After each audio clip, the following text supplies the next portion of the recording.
México es un país excepcional, tanto para lo bueno como para lo malo. Yo, como un ávido aficionado del deporte, a lo largo de muchos años me la he pasado viendo fútbol desde que era muy niño.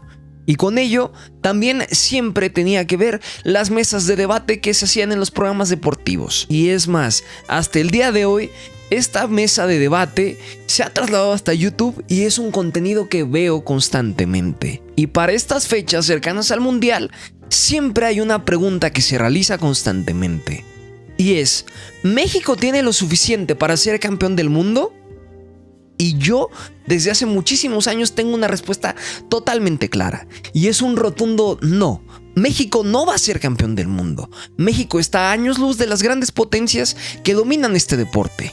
Y todo lo que tenemos actualmente son futbolistas que pueden ser más o menos buenos, pueden tener buena calidad, pueden tener un muy buen juego colectivo, pero estamos muy lejos de ser campeones del mundo, y el que crea que es distinto, me parece que está totalmente errado. Y aunque esa siempre ha sido mi idea principal, lo cierto es que desestimar tanto a un país como México, que es top 10 de países más poblados del mundo, con una economía lo suficientemente robusta para mantener no solamente a una población relativamente estable y poder invertir en mejorar estadios, construir campos, tener una infraestructura bastante potente, y a ello tenemos que sumar que somos un país que estamos totalmente locos por este deporte, me parece que es un error gigantesco. Y de eso va el video del día de hoy. Vamos a hablar si México tiene el potencial para convertirse en un campeón del mundo. Y si lo tiene, ¿qué es lo que está ocurriendo para que esto no ocurra? Porque estamos hablando que México es una selección que desde 1994 hasta el Mundial de Rusia de 2018 siempre llegó a clasificarse al Mundial y siempre pasaba de ronda. Más allá de que éramos eliminados en el primer partido de octavos de final, México siempre estaba en el Mundial y pasaba de ronda. Pero ¿qué es lo que ha ocurrido? ¿Y por qué estamos en un estancamiento? Quédate, que lo vamos a platicar el día de hoy.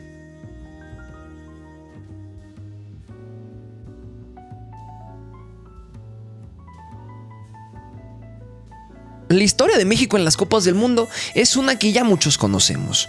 México ha participado en 18 Copas Mundiales, siendo una de las selecciones con más participaciones en la Copa Mundial. Y como lo mencioné en la introducción, México desde 1994 hasta 2026 siempre ha estado presente en la Copa del Mundo. Más allá de que la clasificación pudiera haberse complicado, México siempre está en el Mundial. El rendimiento de la selección mexicana puede dividirse en fases que ilustran su crecimiento inicial y su posterior estancamiento. En la llamada era formativa, es decir, del primer Mundial en 1950 hasta el Mundial de Suecia 1958, el equipo mostró una clara inferioridad técnica ante los bloques europeos y sudamericanos, acumulando una diferencia de goles de menos 22. No fue sino hasta la consolidación como anfitrión en 1970 y 1986 que México logró sus mejores resultados históricos, alcanzando los cuartos de final en ambas ocasiones. La probabilidad estadística de repetir el resultado de octavos de final en 7 ocasiones consecutivas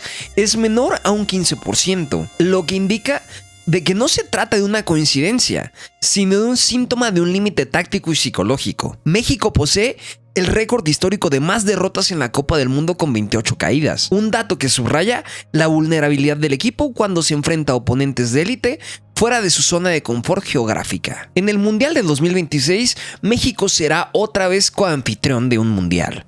Estamos hablando que los mejores resultados que ha tenido México en los mundiales se ha dado precisamente cuando son celebrados aquí en México.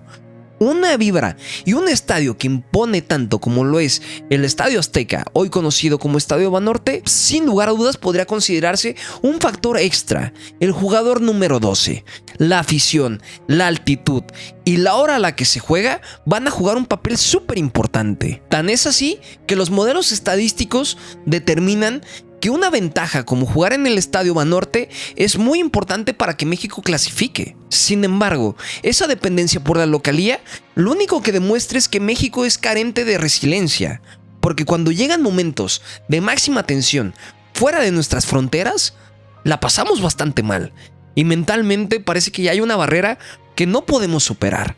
Da igual si sea en penales contra Bulgaria, si sea una jugada de último minuto ante Alemania, si sea un partido que creíamos ya ganado porque jugábamos contra Estados Unidos y nosotros jugábamos mejor y hemos sido superiores históricamente que Estados Unidos.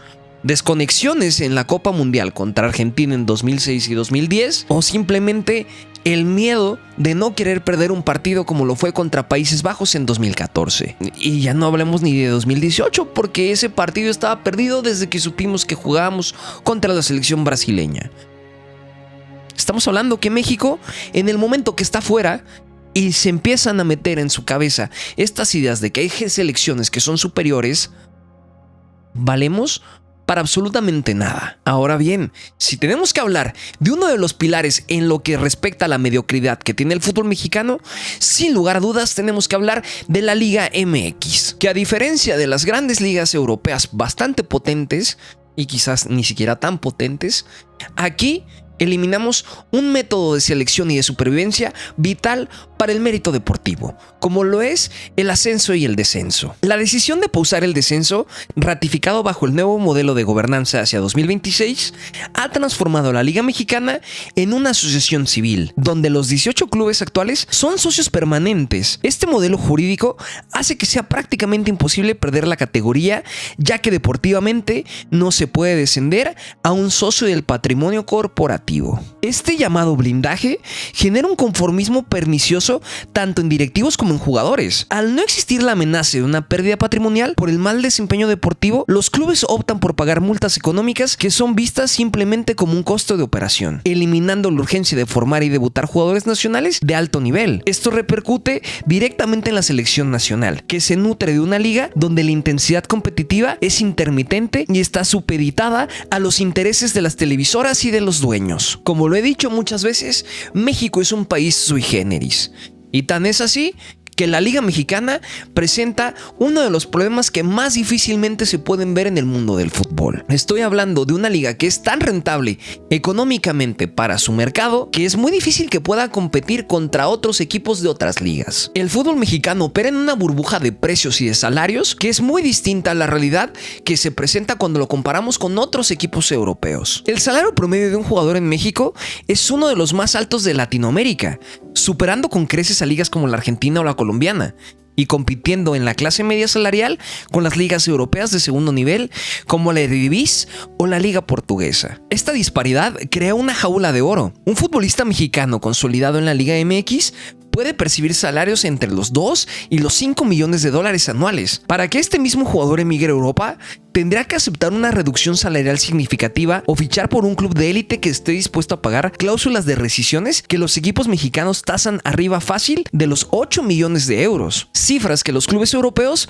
prefieren invertir en talentos sudamericanos con mayor historial de adaptación. Hay una entrevista bastante interesante en donde directivos del club belga Cercle Bruges mencionaban que el futbolista mexicano es un activo de alto riesgo, ya que su adaptabilidad al fútbol europeo es bastante cuestionable. Ellos mencionan principalmente el fondo físico, las competiciones físicas, el desarrollo que tiene el futbolista y un punto muy importante que es la barrera del idioma. El futbolista mexicano, al estar en un entorno tan cómodo como lo es nuestro fútbol, de manera inconsciente no se esfuerza tanto como lo harían otros extranjeros para destacar. Su competitividad deportiva diaria baja. Y al irse a otro lugar en donde va a tener que pelear su puesto porque no llegan con esta idea de ser directamente ya las figuras, se nota que hay una disparidad bastante importante. Y es que esa falta de hambre, esa falta de quererse comer el mundo, de llegar a competir, es algo que el futbolista mexicano actualmente posiblemente ya no tenga.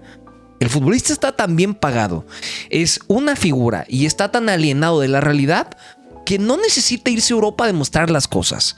Viviendo en México y siendo figura aquí, te sirve para vivir como un rey. Y aquí es donde podemos ver una comparación directa. Futbolistas africanos de Marruecos o de Senegal, que son las dos grandes potencias que hay actualmente, quizás sus futbolistas no están formados totalmente en la liga de ese país, pero emigran pronto a Europa y se adaptan a ello. porque no están acostumbrados a esos sueldos increíbles. Si tú quieres llegar a ese tipo de sueldos, tienes que llegar a la élite más alta que hay en el fútbol. Y creo que ambas selecciones han llegado a lugares donde México todavía sueña con llegar. La gestión de la Federación Mexicana de Fútbol, desde sus inicios, siempre ha estado vinculada a una de las empresas más importantes del mundo y a la televisora más importante de este país, como lo es Televisa. Esta relación entre la Federación Mexicana y Televisa siempre ha generado muchísimas dudas, pero sin duda hay un hecho concreto. Y es que la Federación Mexicana siempre ha visto más por el ámbito económico que por los méritos deportivos. Y honestamente con una mentalidad bastante cortoplacista, porque prefieren el dinero que se puede dejar el aficionado mexicoamericano en Estados Unidos con el famoso Mole Tour, que realmente crear un panorama y una federación que busque tener un proyecto serio con la selección mexicana. La selección nacional juega en la mayoría de sus partidos en territorio estadounidense, no por razones logísticas o deportivas, sino por los ingresos en dólares que genera la afición mexicana en el extranjero. Estos partidos, a menudo contra rivales de bajo nivel técnico, impiden que el equipo se mida contra las potencias mundiales en entornos competitivos reales. La crítica recurrente hacia la federación es que se comporta más como una empresa de entretenimiento que como un organismo rector del deporte, priorizando las activaciones de patrocinadores y el lanzamiento de nuevas camisetas sobre la estabilidad de los procesos técnicos. Hacia abril del 2026 ha surgido un bloque de clubes denominado el G8. Ellos buscan reformar la gobernanza del fútbol nacional y restar poder a Televisa. Este bloque, integrado por equipos como Chivas, Pachuca, León, Monterrey y Tigres, propone un modelo más colegiado y democrático. Este movimiento sugiere que incluso dentro de la élite de los dueños existe un reconocimiento de que el modelo actual está agotándose. La llegada de figuras como Ibar Cisniega y Mikel Arriola ha sido vista por algunos como un intento de profesionalización, pero bajo el nuevo esquema del G8, estos directivos actuarían más como unos escudos, mientras que los dueños retoman el control de la directiva estratégica. La posibilidad de que México sea campeón del mundo depende en gran medida de que este cambio estructural logre priorizar la exportación de jugadores y la mejora de la competencia local por encima de las cuotas en pantalla. Ya estamos llegando a la mitad de este video. Y yo quiero aprovechar para decirte que si te gusta este tipo de videos, si te gustan las historias de fútbol, te gustan los análisis de plantillas y te gusta todo lo que tiene que ver más allá de la historia detrás del resultado, este es tu canal. Suscríbete y deja tu me gusta, por favor. Ante la crisis de formación que tiene el fútbol mexicano, la figura de Andrés Lilini se ha vuelto una pieza fundamental para entender el potencial que tiene México para convertirse en un país que deportivamente pueda ser dominante. El enfoque del profesor Lilini ha priorizado la captación de talento binacional, en este caso mexicoamericanos, una estrategia bastante similar a la que está también teniendo la selección de fútbol de Marruecos, en donde intentan convencer a futbolistas con doble nacionalidad de que representen al seleccionado de su preferencia. Andrés ha establecido un sistema de scouting que monitorea formalmente a más de 120 futbolistas mexicoamericanos. El éxito de esta gestión reside en un proceso que prioriza el vínculo familiar y el sentido de pertenencia por encima de las promesas económicas. La metodología es la siguiente. El primer contacto de Lilini es siempre con los padres del jugador, explicándoles el proyecto deportivo de manera transparente y sin promesas vacías. También se aprovecha del arraigo cultural y el orgullo de los padres y los abuelos por ver a un descendiente vestir la camiseta nacional. Con esta estrategia, México ha logrado arrebatarle a talentos a la Federación Estadounidense, como son el caso de Richard Ledesma, Brian Gutiérrez y mi favorito, Obed Vargas, basándose en el prestigio histórico de la selección mexicana. La lista de jugadores captados bajo este modelo incluye talentos que ya tienen experiencia en ligas europeas o en la Major League Soccer, lo que inyecta una mentalidad competitiva diferente a la del jugador formado exclusivamente en el sistema mexicano. Esta diversificación de orígenes de estos futbolistas honestamente es bastante buena, porque ayuda a elevar el nivel competitivo que tiene la selección mexicana. Estamos hablando que muchos de esos futbolistas no son formados en este país y tienen una mentalidad muy distinta, lo cual obliga al futbolista nacional que reside en México, que fue creado y formado en México, a cambiar el chip, porque es o te amoldas a la competitividad que estos tipos tienen o simplemente estás fuera. Ahora bien, otra cosa bastante positiva pero que tiene una doble cara es México en las selecciones infantiles. Estamos hablando que el seleccionado mexicano es una de las grandes potencias que hay en el fútbol con límite de edad. México es 2 veces campeón del mundo, en 2005 y 2011. ¿Y qué es lo que ha pasado con esas selecciones? Ninguna de ellas ha logrado representarnos dignamente, salvo 3 jugadores que a todo mundo se nos vienen a la cabeza. Y muchos de nosotros esperábamos un poco más. Quizás no ser campeones del mundo como ellos ya lo habían logrado cuando eran más pequeños, pero sí que por primera vez pasáramos una ronda más allá de octavos de final, cuartos de final, o simplemente tener un fútbol mexicano que haya crecido. Pero si tú ves desde 1994 hasta la fecha, ¿qué es lo que ha pasado con la selección mexicana? Hay un estancamiento que sigue estando claro. La generación del 2005, bautizada como los Niños Héroes, logró una consagración histórica ante Brasil, pero de ahí una pequeña minoría alcanzó el estrellato internacional. Carlos Vela, Giovanni Dos Santos y Héctor Moreno son los ejemplos de consolidación exitosa, teniendo más de 100 partidos con la selección mayor, en parte debido a su pronta emigración al fútbol europeo. En contraste, los jugadores como Sergio Arias o Eder Guzmán, figuras en el título, nunca lograron trascender en la selección mayor o incluso en la propia Liga Mexicana. Respecto a los ganadores del Mundial 2011, quizás esto merece su propio video. Estamos hablando de la generación que fue campeona del mundo, que más ha pasado desapercibida en toda la historia, yo creo que del fútbol mundial. Lo que pasó con la generación del 2011 es digno de estudio. No hay casi ningún futbolista que sea considerado un ídolo en su club. Y eso es algo totalmente decepcionante. Y es que esta infancia futbolística en donde el fútbol mexicano se ha convertido en una potencia, nos habla de una cosa muy clara. Y es que en el momento que todavía no existe la profesionalización total, porque muchos de esos futbolistas sub-17 pueden perderse en el camino, o simplemente siguen siendo futbolistas que aspiran a ser profesionales, México en igualdad de condiciones suele ganarles. Y no estamos hablando que tengan una mejor cualidad técnica. De hecho, creo que lo que siempre ha tenido México es un gran juego colectivo.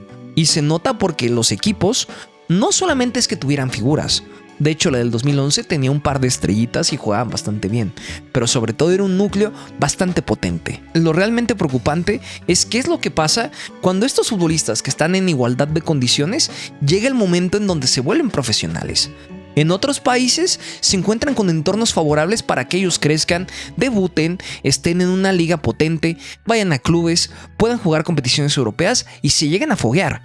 En México, ¿qué se encuentra el futbolista joven que llega a debutar? Para empezar, una liga con sobrecupo de extranjeros en donde se suele premiar y apostar más por un futbolista que realmente fue una inversión porque te ha costado que un futbolista que es un canterano y que no te ha costado dinero.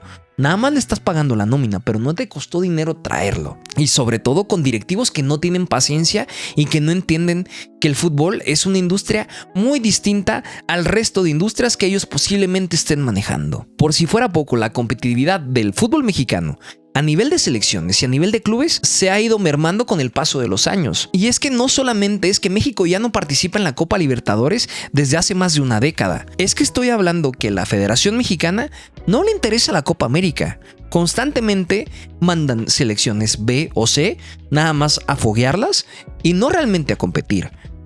Eso mata nuestro fútbol. En su lugar, la Federación Mexicana ha impulsado torneos como la Leagues Cup, en conjunto con la MLS. Si bien este torneo es un éxito comercial rotundo, la calidad de la competencia es bastante cuestionable. Eso sin hablar que se juega exclusivamente en Estados Unidos y contra equipos de una liga con menor tradición táctica que francamente no ayuda nada a elevar el nivel de competitividad que nosotros necesitamos para ser protagonistas en un mundial. Esta falta de roce contra potencias como Brasil, Argentina y Uruguay nos pasa factura cada vez que jugamos con una selección mucho más física y potente. No estamos acostumbrados a ese nivel de exigencia. Y es que para ser campeones del mundo, si algún día se sueña con ser campeones del mundo, México tiene que desafiliarse de la CONCACAF. Quizás desafiliarse sea demasiado extremo. Lo único que tiene que hacer es volver a fortalecer las alianzas que tenía con la CONMEBOL y volver a competir también en su Copa América como en la Copa Sudamericana. Da igual si se gana o no. Hay muchos años, ya hay más de 6 años en donde un equipo no ha ganado la Libertadores, que no sea un equipo brasileño, pero siguen teniendo muy buen nivel. Están otras competiciones. La Sudamericana es uno de los torneos que más me ha emocionado cuando vi que Pachuca la ganó en 2006 ante un Colo-Colo que era una completa locura de equipo. con un Alexis Sánchez y con un Chupete Suazo y un Matías Fernández que parecían de los mejores futbolistas en esta parte del mundo. ¿Y dónde quedó eso? Ya simplemente son recuerdos. Recuerdos que lastimosamente jamás van a ser comparados con ganar una mendiga Leagues Cup. Ya para terminar el video, y después de analizar a grosso modo varias de las aristas que tiene el fútbol mexicano, mi respuesta sobre si México podría ser campeón del mundo, aunque suena un poco chistoso decirlo, es un sí. México podría ser campeón del mundo. Pero para que eso ocurra, se ocupa de una reingeniería estructural increíble, como no tenemos idea. México, como en muchos otros ámbitos, si se pusieran a hacer las cosas bien, la gente que está en los puestos de poder podría ser una potencia en prácticamente la mayoría de los apartados del mundo. Contamos con la población suficiente, tenemos una economía lo suficientemente robusta y, como lo mencioné al inicio, somos un país enfermo por este deporte. Da igual en donde tú vayas a cenar, si hay un partido y hay una pantalla, va a haber gente que lo está viendo. Hay gente que todavía escucha la radio para ver un partido. Vas a un estadio y aunque no tengamos los mejores estadios ni no tengamos los mejores números en asistencia, siempre hay gente que va a ver a su equipo. Ves la selección y hay gente que, por más que digamos que la selección me vale madres, cuando juega estás viendo el partido, aunque digas a mí me vale madres lo que haga la selección, pero estás al pendiente de qué es lo que ocurre con ella. Y aún con todo eso, aquí hay un tema que nos pone el freno de mano y nunca nos va a dejar crecer. Y es la avaricia de la gente que es dueña de nuestro fútbol. Si bien yo no creo que tenga la fórmula mágica para hacer que el fútbol mexicano crezca, estoy seguro que estas 5 propuestas que tengo harían que el fútbol mexicano sea un fútbol mucho más fuerte y por ende la selección sea un proyecto mucho más estable. Las propuestas las tengo ordenadas de la más sencilla hasta la más complicada. Así que vamos a hablar de ellas. Número 1. Restaurar el mérito deportivo. ¿Qué significa eso? Que regrese el ascenso y el descenso. Con esto eliminaríamos la complacencia y obligamos a los clubes a invertir en talento nacional e internacional y tenemos una competitividad real, porque la brecha entre clubes cada vez es mayor entre los que aspiran a ser campeones y los que simplemente están de relleno. Como segunda idea es la de aprovechar el talento global. Hay que seguir profundizando el trabajo de scouting internacional que ha implementado Andrés Lilini para integrar a los mejores mexicanos sin importar su lugar de formación. La número 3 es regresar a la élite continental. Aunque pertenezcamos a la CONCACAF, lo cierto es que el nivel de competencia es muchísimo mayor en la CONMEBOL y hay que buscar alianza con ellos, ya que es importante no solamente a nivel de clubes, sino a nivel de selección por tener una competencia mucho más fuerte en la Copa América contra la Copa Oro. La número 4 es fomentar las exportaciones tempranas. Los clubes eventualmente deberán romper el mercado del fútbol mexicano para que no sea una jaula de oro. Eso significaría facilitar la salida de jóvenes futbolistas a otras latitudes y por ende otros fútboles. Aunque eso signifique que los dueños y sus accionistas tengan márgenes de ganancia menores, el fútbol es lo suficientemente redituable para que se quejen de sus ganancias. Además, estaríamos priorizando el crecimiento táctico del jugador que luego será seleccionado nacional. Y como quinto y último paso, reformar la gobernanza de la federación. La consolidación de un modelo como el G8, que está mutando a un G6, busca dotar a la Federación Mexicana de mucha más democracia y transparencia, y en la cual se rindan cuentas en términos deportivos y no solamente se enfoquen en el crecimiento económico. Haría que tengamos una federación que realmente tenga un plan deportivo. Japón tiene un plan en el que esperan para 2050 o antes ser campeones del mundo. Aquí en México hemos sido campeones juveniles y no tenemos un plan claro de qué es lo que busca la federación más allá de generar mayores ingresos. México se encuentra en una oportunidad histórica como no la tenía desde hace muchísimos años. Volvemos a ser anfitriones después de 40 años y gran parte del mundial que va a jugar México lo va a hacer en su territorio nacional. Más allá de la localía, de un Javier Aguirre que puede gustar más o menos, pero que sin lugar a dudas es un técnico que es muy difícil de leer, muy difícil de romper sus equipos y que suelen tener una solidez defensiva bastante interesante. ¿Qué es lo que México realmente aspira? ¿Realmente de qué nos sirve llegar a un quinto partido? ¿Realmente el fútbol mexicano creció si llegó a unos cuartos de final? ¿O simplemente es un espejismo porque México tiene muchos males que siguen aquejándonos, más allá de si solamente pasamos un partido más. Da igual si México lo logra ahora en 2026 o lo consigue en 2030. Cuando lo logre, ¿qué es lo que sigue?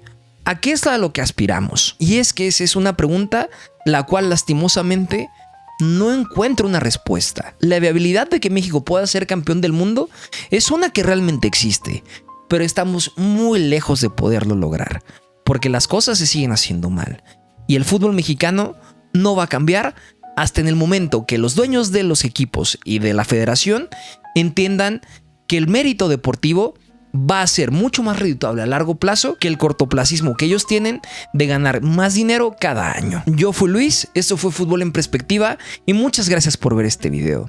Siempre que me toca hablar de la selección mexicana es un tema que me cuesta mucho trabajo porque intento ser lo más objetivo, pero honestamente creo que me falta muchísimo para hacerlo. Eso sí, creo que intento ser un tipo honesto con sus ideas. Me parece que estamos muy lejos de ser campeones del mundo, pero creo que hay cosas para creer que podríamos serlo en un futuro. Pero como ya lo he dicho hasta la saciedad en este video, estamos muy lejos de serlo. Y creo que más allá de estar echándonos porras, estar pensando que tenemos uno de los mejores equipos, que tenemos grandes jugadores, hay otras cosas que podemos comprar de otros fútboles que pensábamos hasta hace un par de años que estábamos por delante de ellos. El fútbol ecuatoriano ha crecido de manera monstruosa estos últimos años. El Club Independiente del Valle es un semillero de talento como poco se ha visto en los últimos años. Y aún así, creo que mucha gente cree que si México y Ecuador llegan a competir, México podría ganarle porque les hemos ganado más veces. Creo que es hora de exigir, creo que es hora de ser proactivos y tener un mejor fútbol que tanta falta nos hace como muchas otras cosas en este país. Pero bueno, es solamente mi opinión. Me gustaría leerte a ti en la caja de comentarios qué piensas tú del fútbol mexicano. ¿Crees que algún día México podría ser campeón mundo en la vasta existencia que nos queda todavía como humanidad? ¿O simplemente México es un país que jamás podrá ser campeón del mundo? Y recuerda que nos vemos la próxima semana.